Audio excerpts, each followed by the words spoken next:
Good evening बच्चों। आज हम लोग इस वीडियो में अर्थमेटिक प्रोग्रेशन का एक्सरसाइज 5.4 का जो क्वेश्चन होगा बाबू उसको हम लोग सॉल्व करेंगे। ठीक है, अर्थमेटिक प्रोग्रेशन एक्सरसाइज है बाबू 5.4 एनसीईआरटी का। ठीक है बाबू, चलिए देखते हैं। क्लास 10th का है, बाकी मैथ का सीरीज चल रहा है, आपको तो पता ही होगा।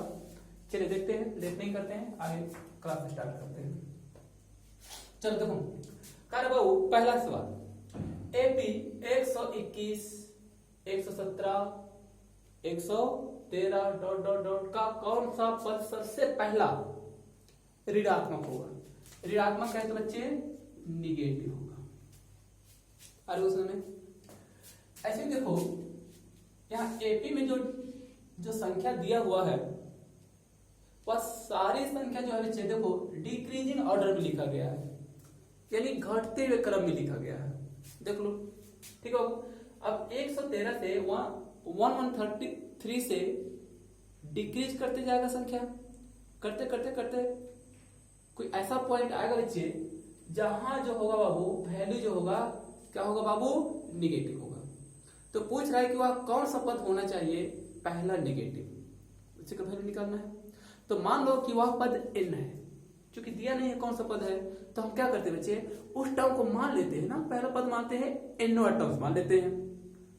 ठीक है ना बाबू, तो मान लेते हैं बच्चे nवां टर्म जो है ना वह पहला निगेटिव है बाबू। तो हम लोग ना बच्चे इसको लिखते हैं an यानी नंबर ऑफ nth टर्म्स। अरे समय number of nth terms is negative, first negative. तो यहाँ ना निगेटिव होगा तो लेस देन 0 होगा, यानी 0 से छोटा होगा। निगेटिव जो भी वैल्यू होगा बाबू वह सारा का सारा 0 से छोटा होगा, है ना बाबू। अब यहाँ देखते हैं, इसका वैल्यू पुट करते हैं। फॉर्मूला क्या होता है बच्चे, a plus n minus 1 into में टी होता है बाबू n बराबर, एंड लेस देन क्या हो जाएगा बाबू 0 होगा। a का वैल्यू देख लो कितना है 1 2 1 प्लस में n माइनस 1। अब यहाँ d निकालना है बाबू, तो d के लिए डिफरेंस, इसका और इसका डिफरेंस निकाल लेंगे 117 से। ठीक बाबू 121 से माइनस कर देते हैं। ठीक बाबू, तो हो जाएगा माइनस में 4 इज लेस देन 0 हो जाएगा। अरे ना बाबू में, ठीक ना। फिर देखो बच्चे आगे बढ़ते हैं।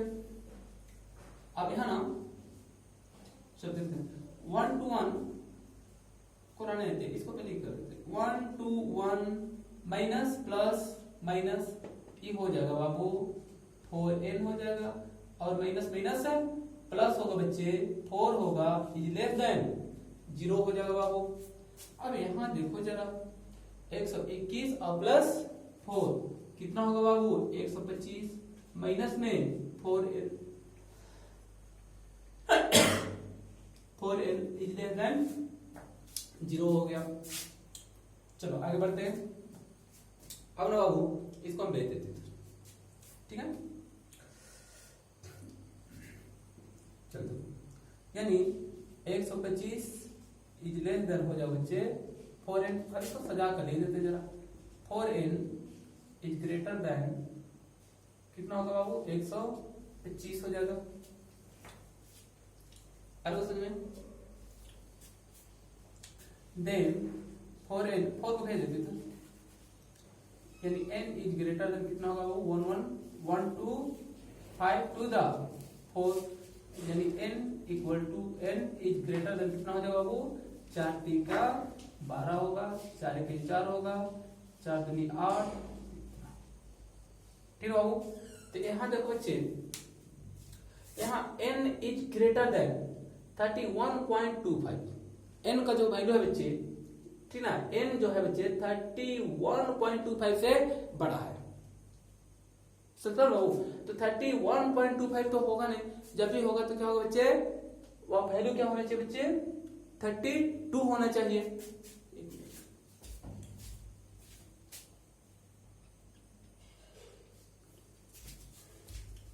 ठीक है बाबू, या इसको आप लिख सकते हो n इक्वल टू कितना होगा वो 31.25 अप्रोक्सीमेटली।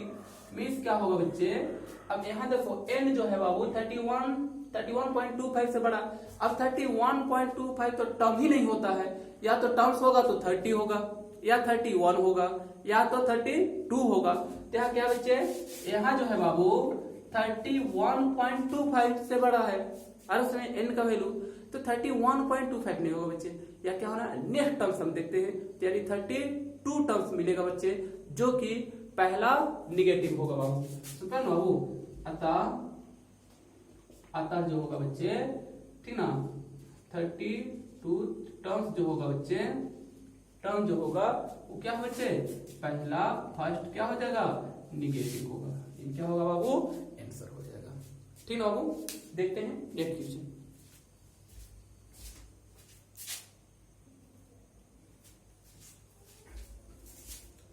देखो बाबू अगला सवाल है, किसी एपी के तीसरे और सातवें पदों का योग 6 है। तो बाबू ठीक ना, इतना तो हम लोग क्वेश्चन बना लिए, तब तो समझ में आ ही रहा होगा कि तीसरा और सातवां पद, तीसरा को लिख सकते हैं बाबू A3 और A7, इन दोनों पद को जोड़ा जा रहा है बाबू, तो आ रहा है 6 आ रहा है। ठीक ना, एक काम करते हैं ना, इसको इधर से लिखते हैं, ठीक है, जगह बचेगा, यानी A3 प्लस A7 इसका 2 हो गया बाबू 6। अब A3 को हम लोग लिख सकते हैं बच्चे A प्लस 2D, ये तो पता है बाबू आप लोग को। और S7 को कैसे, यानी नंबर ऑफ 7th टर्म्स हो गया बाबू, और E हो गया बच्चे नंबर ऑफ 3rd टर्म्स हुआ। अब नंबर ऑफ 7 टर्म्स को हम कैसे लिख सकते हैं बच्चे, A प्लस 6D कर सकते हैं, इक्वल टू में 6 लिख सकते हैं बाबू। अब देखो 1A हो जाएगा बाबू 2A, प्लस में देखो 2 और 6 हो जाएगा बाबू 8D इक्वल टू में 6 हो जाएगा। देखो बच्चे 2 का यहां से ना बाबू कॉमन ले लेते हैं जरा हम लोग, तो यहां बचेगा बाबू A प्लस में क्या बचेगा बाबू D प्लस 6 हो गया, इक्वल टू 6 हो गया है ना बाबू, इसको कैंसिल कर दो ना, फाइनली बचेगा बाबू A plus D equal to, sorry यहाँ ना, सॉरी यहाँ 4 होगा बाबू, 4 तो यहाँ इक्वल टू में कितना बचेगा बाबू 3 बचेगा, यहाँ तो 4 नहीं है, प्लस में 4D हो जाएगा। देन एक काम करते हैं ना कि यहाँ से A का मान रखते हैं, A को रखते हैं 4D को उधर भेज देते हैं। चलो देखो A plus 4D equal to में 3 है बाबू। अब A बराबर ना 3 माइनस में 4D होगा ना बाबू, इसको ना इक्वेशन मान लो 1, ठीक है, यहाँ तो कोई दिक्कत नहीं है। ठीक है बाबू, यहाँ देखो तीसरा, जैसा क्वेश्चन में कहा तीसरा और चौथा पद को जोड़ना है, और उसका जोड़ आता है बच्चे 6 आता है, जैसा कहा वैसे हम लोग कर दिए, और फाइनली एक समीकरण तैयार किए। राइट बाबू, यहाँ कोई दिक्कत नहीं। चलो आप अगला क्वेश्चन करें, उनका गुणनफल, उनका गुणनफल कहने का मीनिंग क्या हो बच्चे, यानी तीसरा पद और सातवां पद को गुना किया जाता है बाबू, तो कितना आता है 8 आता है। तो आओ ना यहाँ कर लेते हैं बच्चे, इसको ना केस 2 कर देते हैं, इसको केस 1 डाल देना, केस 1 डाल देना बाबू। तीसरा पद और बच्चे सातवां पद को ना गुना कर दिए बच्चे, तो आ गया कितना बाबू 8 हो गया। अब तीसरा पद को हम लिखेंगे बच्चे A प्लस में 2D इंटू सातवां पद को लिखेंगे बाबू A प्लस में 60 इक्वल टू हो गया बाबू 8 हो गया बच्चे। बाबू देखो तो मल्टीपल कर ही देते हैं, A को A से मल्टीपल करते हैं, ठीक है बाबू, तो कितना होगा A का स्क्वायर हो जाएगा, प्लस में A को ना बाबू 6D से मल्टीपल करेंगे तो 6AD हो जाएगा। चलो A से 3 दोनों को मल्टीपल कर दिए, अब बचा 2D, 2D को मल्टीपल करते हैं, 2D को A से मल्टीपल करोगे बच्चे तो मिलेगा ना बाबू 2AD मिलेगा बाबू। अब 2D को ना बाबू 6D से मल्टीपल करो तो 2 6 जा कितना होगा बच्चे 12 होगा, और D को मल्टीपल करोगे बाबू तो D स्क्वायर होगा, और सबका बराबर है बच्चे 8 हो गया। चलो अब आगे बढ़ते हैं, ए स्क्वायर अकेला है बच्चे, तो ए स्क्वायर को हम लोग यहाँ लिख देते हैं। अब 6AD एंड 2AD मीन्स कितना होगा बाबू, 6 और 2 8AD हो गया, और बच गया बच्चे 12D स्क्वायर प्लस में 12D का स्क्वायर इक्वल टू में 8 हो गया बाबू। अरे बच्चे समझ में? अब ना एक काम करते हैं बच्चे, इसको ना इक्वेशन 2 कर दो, ठीक है। यहाँ जगह नहीं है, आप लिखना समीकरण 2 में ए का मान रखने पर। अरे उसमें क्योंकि अगर हम चाह रहे हैं ना बच्चे ए का वैल्यू अगर पुट कर देंगे, क्योंकि यहाँ देखो ए का वैल्यू पुट करेंगे तो सिर्फ डी वाला टर्म्स बचेगा, और डी जो होगा बाबू उस समय वेरिएबल बन जाएगा। अगर ए और डी को अगर हम यहाँ वेरिएबल मानेंगे तो एक ही समीकरण में देखो बाबू 2 वेरिएबल हो गया। अरे उसमें ए भी वेरिएबल हो गया और डी भी वेरिएबल हो गया। तो अगर हम इस टर्म्स को ला करके मीन्स ई वाला जो देख रहे ना बाबू, एक बदले में इसको लाकर हम पुट कर देंगे तो इस सारा का सारा जो इक्वेशन जो मिलेगा बाबू, जो समीकरण मिलेगा वह एक ही वेरिएबल का मिलेगा। जब एक वेरिएबल का मिलेगा तो उसका वैल्यू हम लोग आसानी से निकाल सकते हैं। आए ना क्वेश्चन में? तो ठीक है बाबू, इसलिए ए का वैल्यू ए के बदले में 3 - 4d को पुट करेंगे, ठीक है ना बाबू। यहाँ लिखना आप लोग, ठीक ना, समीकरण 2 में ए का मान रखने पर, राइट।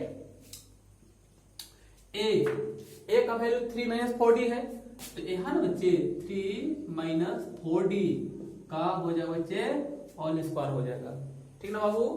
अब प्लस में देखो 8d, ए का वैल्यू पुट करना है तो 8d को हम यहाँ कर दिए, और ए के बदले में ना बाबू 3 - 4d को पुट कर दिए, 3 में 4d हो गया, और प्लस में 12d स्क्वायर बराबर में 8 हो गया। अरे उस समय आई थिंक यहाँ जगह नहीं मिल रहा है, हम इसको इरेज करते हैं, उसके बाद बनाते हैं।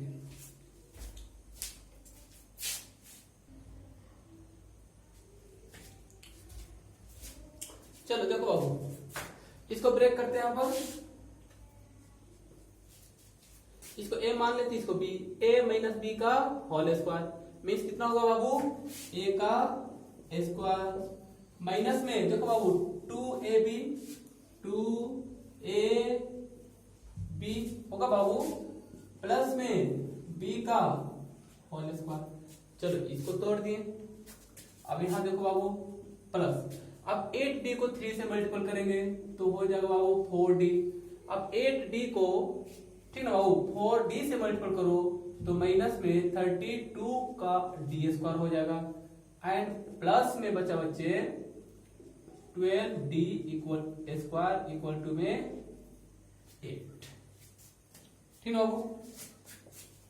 चलो देखते हैं, ये वाला 9 हो गया, ये देखो बच्चे, और 24 हो जाएगा बच्चे, 24d हो जाएगा प्लस में, और ये हो जाएगा 16 का d स्क्वायर, 16d स्क्वायर हो जाएगा बाबू, ये हो जाएगा 24d होगा बाबू, माइनस में 32d स्क्वायर होगा बच्चे, प्लस में 12d का स्क्वायर इक्वल टू में 8 हो गया। अब सुनने चलो देखो यहाँ पर, यहाँ 24d है, माइनस में है, ये वाला कैंसिल हो गया बच्चे।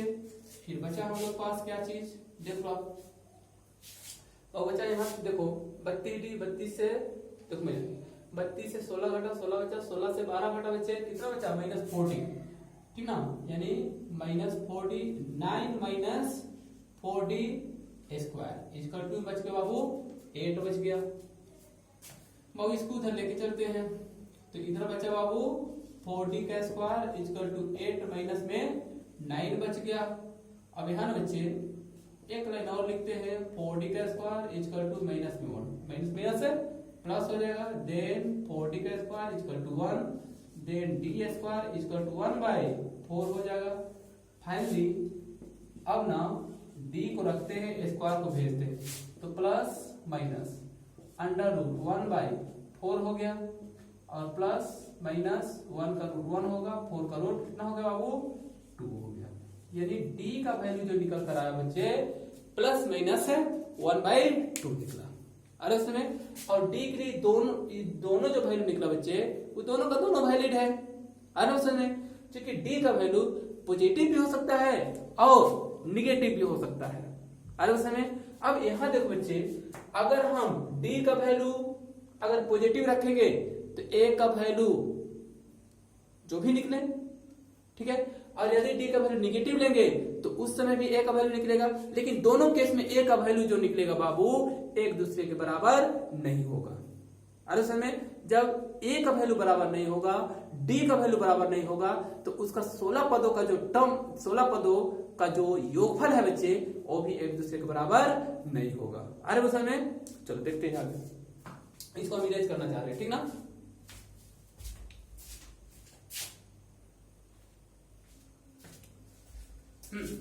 देखो बाबू, डी का वैल्यू पहले हम पॉजिटिव ले लेते हैं, क्योंकि डी का वैल्यू जो है ना बाबू, एक प्लस में 1/2 निकला है और एक माइनस में 1/2 निकला है। यहां लिखते हैं, ठीक है बाबू, अगर यदि d इक्वल टू प्लस में रखते हैं 1/2, अरे उसमें d का वैल्यू क्या लेते हैं बच्चे, +16 लेते हैं, तब ठीक है बाबू, तब a का वैल्यू क्या होगा बाबू, देखो a बराबर 3 माइनस 40 है ना बच्चे, तो 3 माइनस 4 इंटू डी का वैल्यू 1/2 कैसे भी वाला होगा बच्चे, 3 से 2 घटेगा, कितना बचेगा बाबू, 1 बचेगा, देन कितना होगा, a का वैल्यू 1 हो जाएगा। अरे समय जब a का वैल्यू 1 होगा बच्चे, तो यहाँ 16 पदों का जोड़ निकाल लेते हैं यहाँ से, ठीक ना, यहाँ लिखेंगे, ठीक ना, SN अकॉर्डिंग टू क्वेश्चन लिखना आप लोग, ठीक ना, SN ना लिखकर S 16 पद लिख देते, ठीक ना। 16 पदों का योग देख लो बच्चे, क्या होता है बच्चे, यहाँ देखो SN इक्वल टू n/2 होता है ना बाबू, 2a प्लस n-1 इंटू में d होता है बाबू, ठीक ना।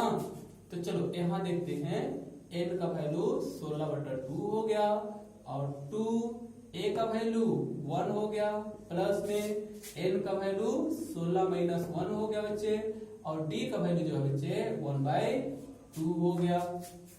चलो इसको कैंसिल कर देते हैं, 8 हो गया बच्चे, यहाँ 8 हो गया बाबू, और ये 2 हो गया, और यहाँ से 16 से 1 घटेगा बच्चे, 15 बचेगा ना, 15 इंटू में 1/2 हो गया बाबू।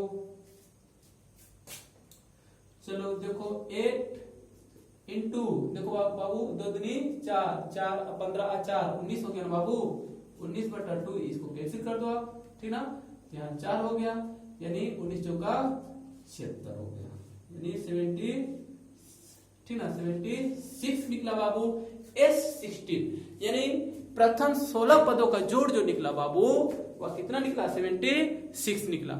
कब निकला बाबू, जब d का वैल्यू 1/2 था, उस समय निकला, राइट ना। अब लेते हैं बच्चे d का वैल्यू कितना, प्लस लिए थे ना, तो अब लेते हैं -1 लेते हैं। चलो अब देखते हैं बाबू, अगर ठीक ना,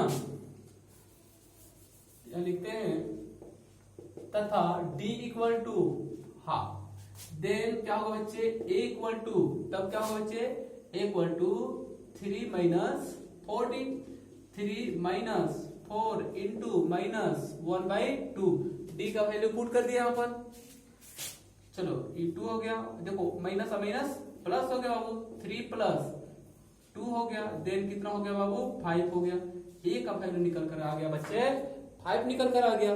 जब a का वैल्यू 5 निकल कर आया और d का वैल्यू -1/2 है बाबू, तो यहाँ से प्रथम 16 पदों का जोड़ निकाल लेते हैं यहाँ से, यानी यहाँ लिखें बाबू S16 इक्वल टू n, यानी 16/2, 2a का वैल्यू 5 हो गया, प्लस में n माइनस, यानी 16 माइनस 1 इंटू में d की जो वैल्यू होगा बाबू, ये अब ना यहाँ माइनस में हाफ होगा बाबू।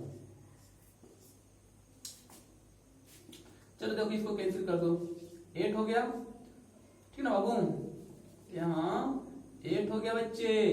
अब यहाँ देखो बाबू 10 हो गया, प्लस देखो प्लस माइनस माइनस कर देते हैं, यहाँ पर माइनस हो गया, ठीक है बाबू। इस 16 से 1 घटा तो 15/2 हो गया बच्चे। अरे उसमें तो अब देखो बाबू यहाँ 8 हो गया, इंटू में सर नीचे नहीं दिख रहा होगा, हम इसकी रेस करके हटा देते, यहाँ लिख देते हैं, इसको हटा देते हैं पहले।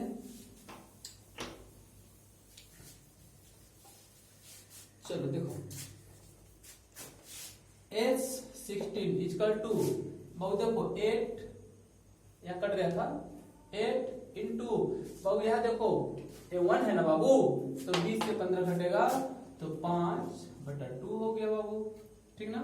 और ये कैंसिल हो गया, इससे 4 हो गया, और यहाँ कितना निकला बाबू 20 निकला, S16 आ रहा बस में।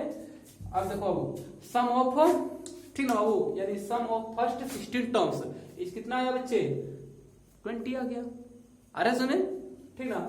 और ये 20 आया उस समय जब डी का वैल्यू मेरा निगेटिव था, और जब डी का वैल्यू पॉजिटिव था उस समय प्रथम 16 पदों का जोड़ जो निकला बच्चे वह निकल कर आया 76 निकल कर आया, ठीक है।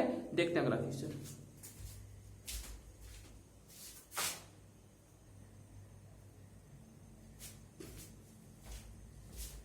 तीसरा नंबर क्वेश्चन बाबू कह रहा है एक सीढ़ी के कर्मागार डंडे परस्पर 25 सेंटीमीटर की दूरी पर पद पर है, ठीक ना बाबू। सीढ़ी है और सीढ़ी की है ना बाबू, जो सीढ़ी रहता है ना, एक डंडा है फिर उसके ऊपर है फिर इस तरह से, ठीक ना।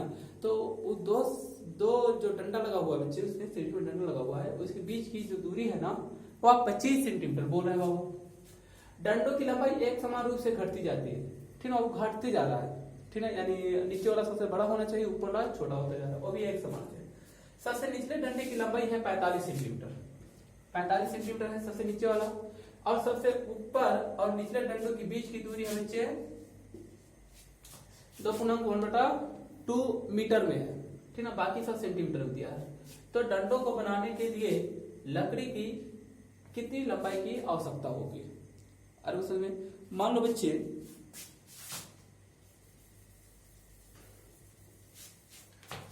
जो सीढ़ी होना चाहिए हम लोग का अभी घटते जा रहा है ना, तो कुछ ऐसा होना चाहिए।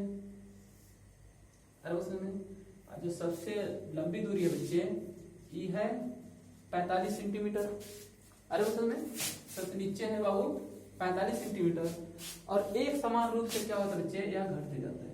और प्रत्येक सीढ़ी की बीच की जो दूरी है बच्चे, थोड़ा इसको बड़ा कर देते हैं, दूरी है ना बाबू, वो कह रहा है बच्चे कि 25 सेंटीमीटर पर है, एक समान दूरी है बच्चे, ठीक है। और इसकी टोटल दूरी जो दिया बच्चे यहाँ पर लिख देते हैं, टोटल इसका हाइट जो दिया हुआ है 2.1/2 4 5/2 मीटर दिया हुआ है, यानी यहाँ से लास्ट तक सीढ़ी की लास्ट ऊंचाई पर दिया हुआ बच्चे, ठीक ना, दूरी दिया हुआ है 5/2 मीटर की दूरी दे रखा है, यानी लास्ट यानी शुरू और लास्ट की सीढ़ी की दूरी दिया हुआ है, ठीक ना, कि इतना दूरी पर सीढ़ी की लंबाई है। इसकी रेस्ट करके जरा, ठीक ना।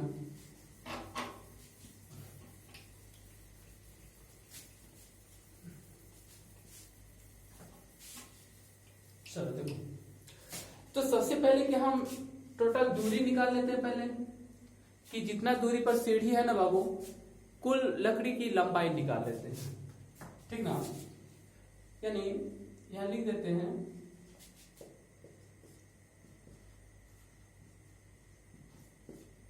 लकड़ी की लंबाई कितना होगा बाबू 5/2 मीटर में है ना, सेंटीमीटर बदल देते हैं तो 100 हो जाएगा बच्चे, है ना। इसको काट देते हैं 100 सेंटीमीटर, तो ये हो गया बच्चे 50 हो गया, यानी 50 सेंटीमीटर हुआ लकड़ी की कुल लंबाई इतना हो गया। अब लकड़ी की संख्या इस तरह से कितना लकड़ी है बच्चे, 25 लकड़ी लगा हुआ है सीढ़ी में, जैसे 1 2 3 4 5 इस तरह से काउंटिंग करते जाएंगे बच्चे। तो ये जो डंडा लगा हुआ है ना बच्चे, इस तरह से वह डंडों की संख्या, ठीक ना बाबू, तो डंडों की संख्या निकाल लेते हैं, ठीक है। तो डंडों की संख्या निकालने के लिए यहाँ लिख देते हैं, ठीक ना,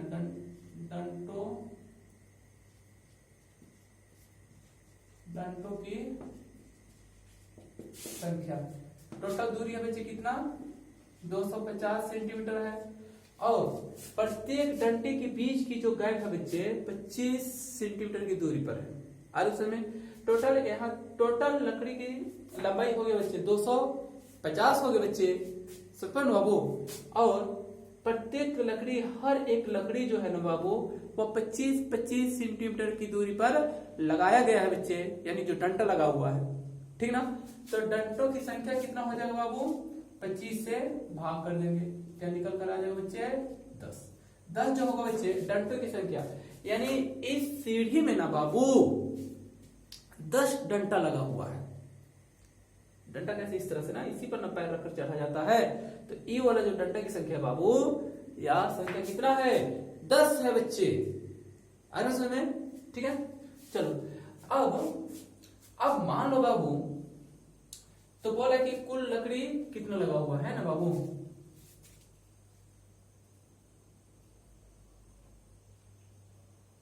चलो देखो अब यहाँ ना अगर हम मान लेते हैं कि ये जो है 45, तो सर क्वेश्चन हम पढ़ते हैं, ठीक ना, हम इरेज कर दिए हैं, जरा क्वेश्चन देख लेते हैं।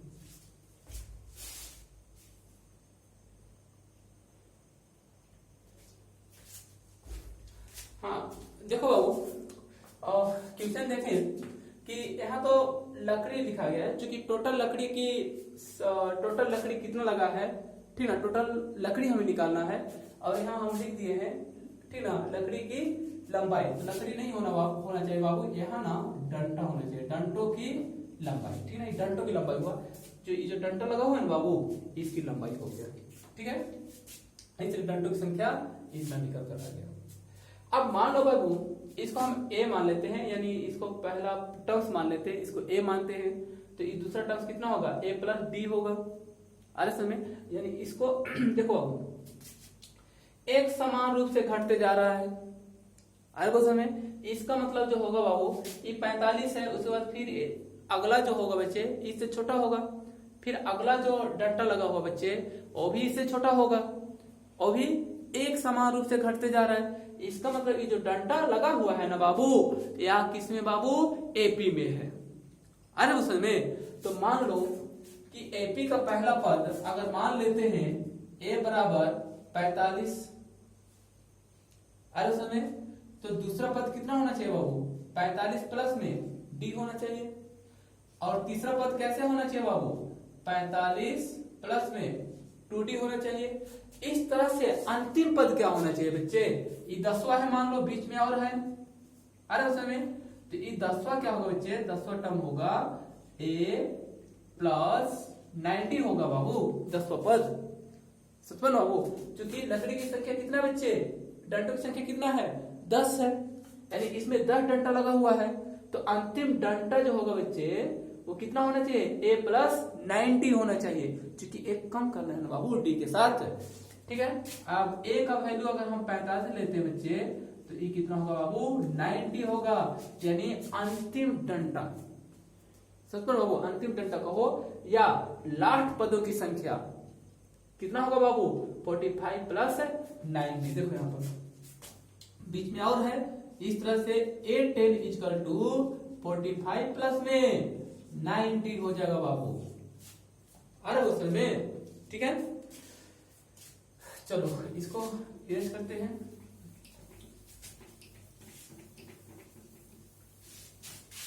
और ना बाबू और दिया हुआ है अकॉर्डिंग टू क्वेश्चन, दिया हुआ अकॉर्डिंग क्वेश्चन नहीं कर सकते हैं, दिया हुआ है कि लास्ट पद जो है ना बच्चे वो कितना दिया हुआ बच्चे 25 दिया हुआ बच्चे, इस तरह से दिया हुआ है कि सबसे लास्ट पद जो है वो कितना बच्चे 25 है, और लास्ट पद देखो यानी 10वां पद जो है बच्चे यहाँ ना बाबू 45 प्लस 90 इक्वल टू में 25 हो जाएगा बाबू।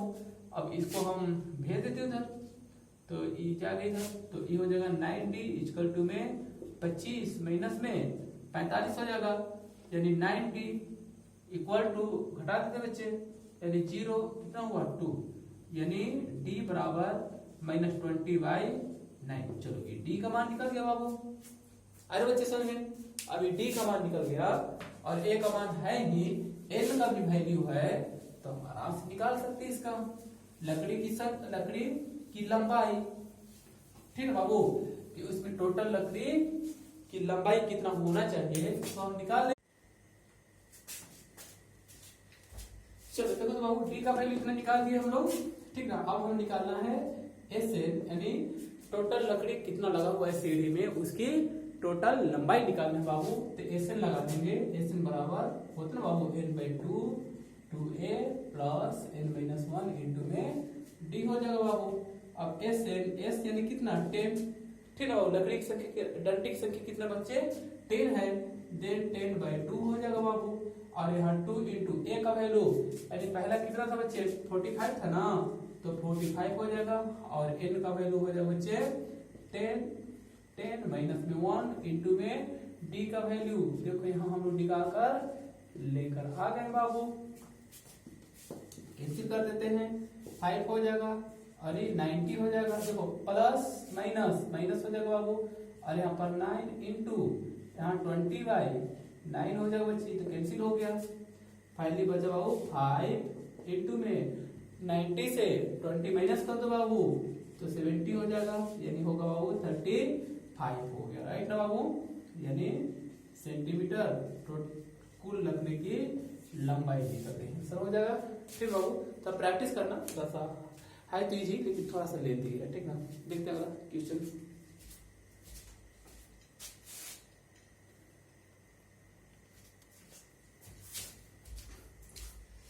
देखो तो नेक्स्ट क्वेश्चन, एक पंक्ति के मकानों को क्रमागत रूप से संख्या 1 से 49 तक अंकित किया गया है। दर्शाइए कि x का एक ऐसा मान है कि x से अंकित मकानों से पहले मकानों की संख्याओं का योग उसके बाद मकानों की संख्याओं के योग के बराबर है।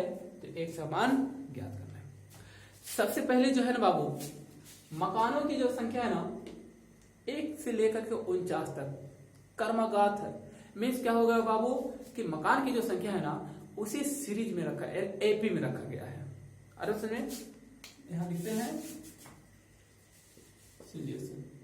यहाँ ना बाबू मकानों की जो संख्या है ना बच्चे वह एपी में है, तो कितना होगा 1 2 3 4 5 6 सो ऑन कितना तक 49 बाबू। अब एक मकान को क्या किया गया है, अंकित किया गया है, और कह रहे उससे पहले और बाद वाली संख्या का जो योगफल है ना बच्चे वह बराबर है।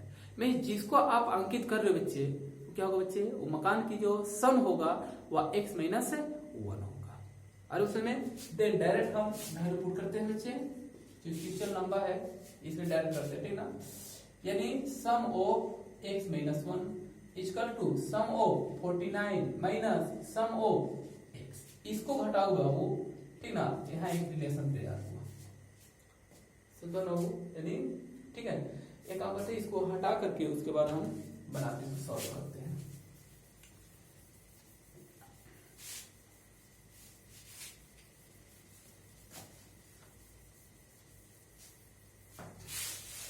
चलिए अब m का रोल कौन कर रहा है बच्चे, x माइनस 1 कर रहा है। मीन्स यहां पर होगा बाबू सम हो, और पता है सम क्या होगा बच्चे, तो पता है ना, डायरेक्ट हम लिख देते हैं यहाँ पर, यानी x minus 1 by 2 n minus 2 sorry n by 2 into 2a a का वैल्यू क्या होना चाहिए, देखो 1 2 3 4 यही ना बाबू 49, तो a का वैल्यू कितना होना चाहिए 1 होना चाहिए। प्लस में n माइनस 1, तो n का वैल्यू कितना बच्चे x माइनस 1, x देखो ये n हो गया बाबू, n माइनस में 1 इंटू में d, और d कितना होगा बच्चे 2 से ना क्या करो बाबू आप 1 घटा दो ना बाबू, तो यहाँ 1 निकल कर आ जाएगा, ठीक है। तो e यहां से यहां जो देख रहे हो बच्चे e इसका वैल्यू निकला। में इसी तरह से बराबर सम ऑफ 49 टर्म्स, ठीक है बाबू, यानी 50 देखो 1 से लेके 49वें पद के जोड़ में से अगर s 1वें पद के जोड़ को घटाओगे ना बाबू, ठीक ना, तो इसके बराबर जिसको आप अंकित कर रखे बाबू उसका सम निकल जाएगा, ठीक है। अब यहाँ सम ऑफ 49 टर्म्स यानी n बाई 2 यानी हो जाएगा बाबू 49 बाई 2 हो जाएगा, उसका 2a का वैल्यू वही है, प्लस में n -1, तो n का वैल्यू कितना बचे यहाँ पर 49 -1 इंटू डी का वैल्यू 1 हो जाएगा बाबू। चलो यहाँ पर ही हो गया। माइनस में सम ऑफ x टर्म्स, ठीक है बाबू। तो n बाई 2 यानी x बाई 2, यहाँ हो जाएगा 2 इंटू 1 होगा ना बाबू, प्लस n -1, तो n का वैल्यू कितना है x -1 इंटू डी का वैल्यू 1। तो एक रिलेशन निकल गया यहाँ से, और इसको सॉल्व करते हैं, x का वैल्यू निकल जाएगा क्योंकि एक समीकरण बन गया है, वरना इक्वेशन बन गया है। चलो देखते हैं, x -1 बाई 2 हो गया बाबू, यहाँ 2 प्लस में बच्चे यहाँ देखो, यहाँ बाबू हो जाएगा 1 1 2 हो गया नहीं, तो यहाँ हो जाएगा x -2 हो गया। चलो ये हो गया बाबू, और यहाँ 49/2 हो गया बच्चे, और ये 2 हो गया, प्लस में इसको घटा देंगे तो 48 हो गया बाबू, माइनस में यहाँ हो गया बच्चे x/2 हो गया, और ये हो गया 2 हो गया बाबू, प्लस में x - 1 हो गया। चलिए देखते हैं अगला लाइन, x - 1/2 हो गया बच्चे। अब यहाँ ना ये कोस हटेगा तो कैंसिल हो जाएगा, फाइनली बचेगा क्या बाबू, x बचेगा इक्वल टू, यहाँ देखो ये तो 48 और 2 50 हो गया, 50 को 2 से कैंसिल करेंगे तो कितना हो जाएगा बच्चे 25 हो जाएगा ना, 49 इंटू में 25 हो गया। माइनस में यहाँ देखो 2 से 1 कटे तो नहीं बचेगा, देर हो जाएगा बाबू x इंटू x + 1 और बटे में 2 हो जाएगा। ये वाला टर्म्स को उठा कर चलाते हैं, यहाँ देखो ये हो गया बाबू x इंटू x - 1 बटे में 2, यहाँ माइनस इधर आया तो प्लस हो गया, x इंटू x + 1 बटे में 2 इक्वल टू बचा बाबू 49 इंटू में 25 बच गया। देखते हैं इसका एलसीएम तो 2 ही रहेगा ना, यहाँ पर एलसीएम 2 हो गया। अब यहाँ ना बाबू देखो x² हो जाएगा, यहाँ पर x² माइनस में x प्लस में यहाँ देखो x² हो जाएगा बाबू, माइनस में x इक्वल टू 49 इंटू 25 हो गया। ये तो कैंसिल हो गया ना बाबू, यहाँ से 1x² यानी 2x² बटे में 2 इक्वल टू 49 इंटू में 25 हो गया, और 2 से 2 कैंसिल हो गया बाबू, इसको हटाते हैं, फाइनली बच गया बच्चे x² इक्वल टू हो गया बाबू 49 इंटू 25 एंड x बराबर रूट में आ जाएगा बाबू 49 इंटू 25 निकल कर आ जाएगा, इसका 7 और इसका 5 निकल कर आ जाएगा, और 35 हो जाएगा, x बराबर 9 आंसर हो जाएगा। अरे उसमें देखते हैं नेक्स्ट क्वेश्चन।